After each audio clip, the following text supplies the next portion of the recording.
Sir, Awami League আমলে সংবাদপত্রের স্বাধীনতার হস্তক্ষেপের প্রশ্নে আপনাকে অনেকবার কলম কলম ধরতে হয়েছে। আমরাও মানে আমাদের আপনার বড় কলমে আমাদের ছোট কলমে স্যার আমরা বহুবার বা মুখে বহুবার এই কথা বলছি। স্যার, এখন কি পরিস্থিতির কোনো পরিবর্তন দেখেন?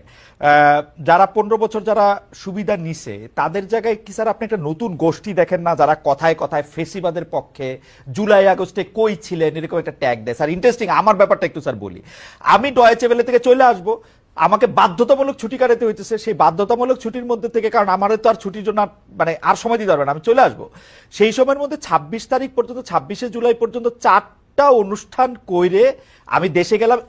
ক্রোয়েশিয়া গেলাম 1 তারিখে, আমার আবার ফেরত নিয়ে আসা হয়েছে ডয়েচে ভেলেতে 2 তারিখ 3 তারিখে। ওইটা আবার আমি এক জায়গায় বলছি, এখন হচ্ছে ট্যাগ আপনি আন্দোলনের সময় কোথায় ছিলেন। একটা প্রশ্ন করার জন্য 5টা ট্যাগ স্যার, এবং একই শেখ হাসিনা স্টাইলে। এটা সংবাদ মাধ্যমের ক্ষেত্রে স্যার আপনি জানেন, সংবাদ টেলিভিশনের মধ্যে ঢুইকা এই 5 জনের বাদ দিতে হবে, এই 10 জনের বাদ দিতে হবে, এই কথাও এখন আর বলা যাবে না। স্যার এইটাকে স্যার আপনি কেমনে দেখেন স্যার? মানে এইটা কিরকম জায়গায় এটা যাচ্ছে স্যার বা ঘটতেছে? সব ঘটনাই প্রীতিকর ঘটছে তা না, আমি ব্যক্তিগত বিষয়গুলোর মধ্যে যাব, সেটা আপনার বা আমার জারি হোক। প্রশ্নটা হচ্ছে যে, এবং এই ধরনের প্রশ্নটা আমার খুব পছন্দের প্রশ্ন, কোথায় ছিলেন কি, এটা কে কোথায় ছিল সেটা তার ভূমিকা দিয়ে বোঝা যাবে, বোঝা গেছে। এটা আপনি খুঁজে বের করুন। মানে আমাকে কেউ যদি বলে কোথায় ছিলেন, তো কোথায় ছিলাম এটা আপনি খুঁজে বের করুন, আমি কোথায় ছিলাম সেটা তো প্রশ্ন। প্রশ্নটা হচ্ছে যে আপনি যে পরিস্থিতির কথা বলছেন, সেই পরিস্থিতিটা হচ্ছে যে বিভিন্ন রকম অপ্রীতিকর ঘটনাগুলো ঘটছে, যেগুলো স্বাধীন সাংবাদিকতার জন্য হুমকি হয়ে উঠছে, তাই তো? তো সেটা উদ্বেগজনক। আবার একটা ইতিবাচক দিক আছে, এই যে আপনি আমি বলে ফেলতে পারলাম, বাংলাদেশের মধ্যে মানুষ বলতে পারছে যে এই পরিস্থিতি হচ্ছে। 2 বছর আগে তো সেটা বলা যেত না স্যার, আমরা তো বলছি স্যার। স্যার এই 2 বছর আগে বলা যাচ্ছে এই কথা তো ঠিক না স্যার, আমরা তো বলছি। মানে স্যার আপনার সামনে রেখে স্যার আমরা বলছি যে এই প্রধানমন্ত্রী সমালোচনা করতে হবে। এই প্রধানমন্ত্রী কি সমালোচনা উঠবে নাকি? 100 বার বলছি স্যার, একবার দুবার তো বলি। কোথায় বলেছেন আপনি? কোথায় বলেছেন বলতে আমি আপনার কথা বলছি না, বাংলাদেশের সংবাদ গণমাধ্যমগুলো সেই ভূমিকা পালন করেছে আপনি বলছেন। স্যার স্যার আপনি দেখেন, আমি আমি আমি ইয়ার জন্য বলি স্যার, রূপপুরে যে বালিশের এত বড় একটা অন্যায় হয়েছে, সোনার মধ্যে যে স্যার এত বড় খাদ হয়েছে স্যার, আমরা এই সরকারের অন্যায় যা কিছু জানি 5 আগস্ট আগে তো গণমাধ্যম থেকেই জানি স্যার। গণমাধ্যম শেখ হাসিনার কাছে গিয়া তার দায়িত্ব পালন করে নাই, কিছু কিছু কেউ কেউ করে নাই, কিন্তু কেউ কেউ তো স্যার করছেই। এই ঢালা অভিযোগ তো দেওয়া যাবে না যে গণমাধ্যম কিছু করে নাই। স্যার আপনাকেও যখন স্যার আমি আগে ইন্টারভিউ করছি, আপনি যখন স্যার লিখছেন, আপনি তো স্যার প্রথমত লিখছেন, কোনটা আপনি লিখেন না আপনি স্যার বলেন স্যার? শেখ হাসিনার আমল কোনটা লিখে নেই আপনি জানতে চান? জি স্যার বলেন তো স্যার, জানতে চান? বলেন তো স্যার। আমার একটা বই আছে অটোক্রেটাইজেশন সম্পর্কে, যেটা বাংলাদেশের কোনো পাবলিশারের পক্ষে ছাপা সম্ভব হতো, যেটা রাকলিস থেকে ছাপা হয়েছে 2019 জুলাই মাসে, voting in a hybrid regime. G sir.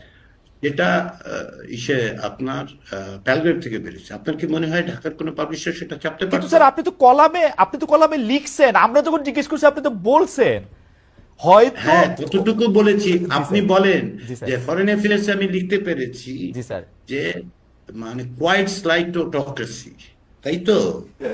আপনি বলেন তো আমাকে, ডেইলি স্টার বলেন, সান বলেন, অমুক বলেন, তমুক বলেন, ছাপতে পারতেন? আমি পারিনি। আপনারা পেরে থাকতে পারেন, আমি পারি নাই।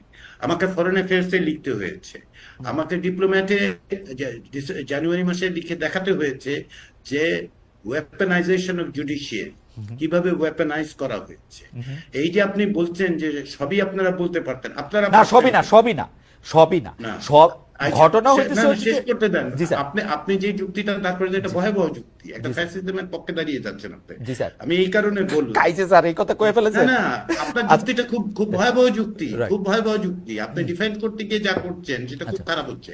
কারণ কি জানেন, আপনি আমাকে বলুন, বাংলাদেশে যখন নির্বাচন হয়েছে 2014 সালে, 18 সাল, 24 সাল, আপনি বলুন তো কয়টা সংবাদপত্র বলতে পেরেছে যে এটা কমপ্লিটলি একটা ইলিজিটিমেট গভর্নমেন্ট? আমাকে একটা উদাহরণ দিন। আপনি গত বছর অক্টোবর মাসে তৎকালীন প্রধানমন্ত্রী বলে পরিচিত যে যিনি ছিলেন, তার কোন ছবিটা ছাপা, কোন সংবাদপত্র তার ছবি প্রথম পাতায় ছাপে নাই বলুন তো? বলুন আমাকে। Right sir. আমাকে বলতেছেন তো যে গণমাধ্যম ভূমিকা পালন করেছে।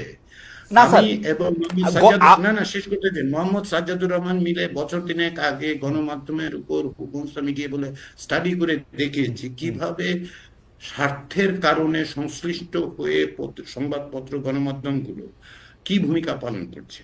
না স্যার বুঝতে সেইটা, পেরেছেন? স্যার আপনার সেইটা ডেইলি কে, স্টারের দুটো কলাম লেখাকে যদি আপনি গণমাধ্যমের স্বাধীনতা বলে বিবেচনা করেন, না স্যার আমি গণমাধ্যমের স্বাধীনতা, তবে স্যার আমি গণমাধ্যমের স্বাধীনতা হিসেবে বিবেচনা করতেছি না স্যার। আমি আপনাকে আবার প্রশ্নটা বলি স্যার, আপনি আমাকে ওই ফেসিবাদের পক্ষে টকে বললে তো আমার ভয়াবহ অবস্থা। আমি বলি স্যার, আওয়ামী লীগ আমলে সংবাদ মাধ্যমে স্বাধীনতায় হস্তক্ষেপ ছিল, যেটার কথা স্যার আপনি লিখছেন, অসংখ্য লোক স্যার লিখছেন, আমরা এটা প্রমাণ দিতে পারবো স্যার। আপনি যেটা বললেন প্রথম পাতায় শেখ হাসিনা থেকে শুরু করে সে মানে শেখ হাসিনার আমি এগুলি স্যার লম্বা তালিকা দিতে চাই না, মানে এমন কিছু নাই যে যেটা হয় নাই। আমাদের প্রশ্ন স্যার, আপনি পরিস্থিতির পরিবর্তনটা দেখেন কিনা স্যার? আমি খুব আগ্রহ নিয়ে, পরিবর্তনটা দেখতে, হ্যাঁ পরিবর্তন দেখতে পাই। জি স্যার। তার অর্থ এই নয় যে পরিবর্তন 180 ডিগ্রি হয়ে গেছে এবং সমস্ত রকম স্বাধীনতা প্রতিষ্ঠিত, আমি কিন্তু তা বলছি না। জি স্যার। কিন্তু পরিবর্তনটা দেখতে পাই যে যখন এই পরিস্থিতিগুলি তৈরি হয়েছে, আপনি বলুন যে এই যে এখন কিছুক্ষণ আগে বলুন কি গোয়েন্দা সংস্থার ভূমিকা নিয়ে কে যেন অভিযোগ করেছে, তো গোয়েন্দা সংস্থার ভূমিকাগুলো কি তখন ছিল না? ছিল তো, তাই তো? তখন কতটা বলতে পেরেছে দেশের মধ্যে, সেটা আপনাকে বিবেচনায় রাখতে হবে। গোয়েন্দা সংস্থার উদ্যোগে কোন পত্রিকা দখলের ঘটনা ঘটে নাই, ঘটছে, টেলিভিশন দখল।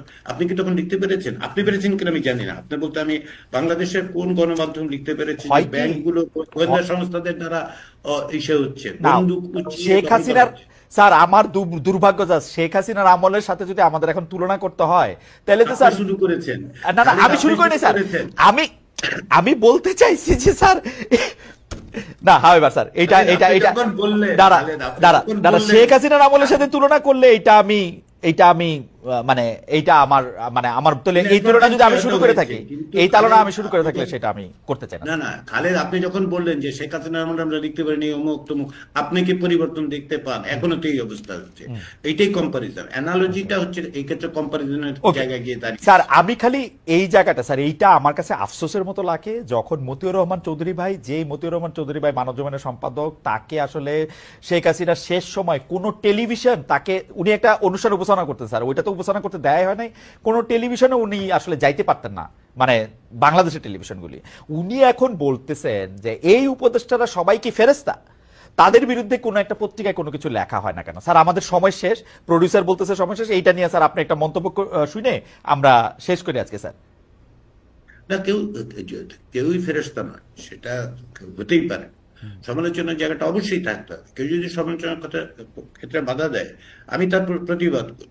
আমি তো বলছি না যে পরিস্থিতি একেবারে সোনায় সোহাগায় পরিণত হয়েছে, বিভিন্ন রকম সমস্যা তো আছে এবং সংবাদপত্রগুলো, অকস্মাৎ গণমাধ্যমগুলো স্বাধীন হওয়া খুব সম্ভব বলে আমার মনে হয় না। তার কারণ হচ্ছে মালিকানার কাঠামোটা তো রাতারাতি বদলে যায় নাই, তাই না? পলিটিক্যাল ইকোনমি অফ মিডিয়া তো আপনিও করেছেন, আমিও করার চেষ্টা করেছি।